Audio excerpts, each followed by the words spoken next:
Here's a quick thing about autism. So when you have got autism, all your life is like constant array of trauma after trauma, right? You've been gaslit by your parents, gaslit in school, gaslit at workplace, everywhere.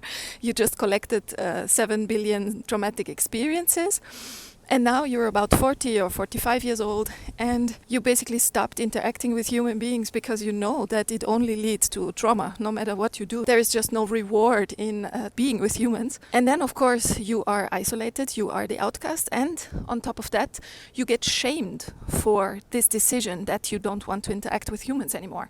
Because they tell you, maybe you would have more friends if you wouldn't be such an stuff like that. So people are getting really disgusting with you for deciding that you have the boundary that you don't want to interact with them. And now, God forbid, you go to a cognitive behavioral therapist, which is the worst thing you can do, especially if that person is not trained to be dealing with autistics. And then you've got the next person who gaslights you after your parents and the schoolmates and your work colleagues. You now have the next gaslighter in front of you, but this time the gaslighter wants money from you. So this is the worst thing I ever did, was going to cognitive behavioral therapy. I really regret it, and I wouldn't repeat it unless this person has a huge experience with autism. Like if that person tells me, listen, I've been writing 5 books on autism and how to live with autism, and I have autism myself, and I have been dealing with autistic patients all my life, then I would say, okay, I go to therapy with you, but I probably couldn't afford this. But in any other case, I would never. Because this person is gonna just dismiss your feelings and your gut feeling and your emotional life. They're just gonna say, oh, let's reframe that, or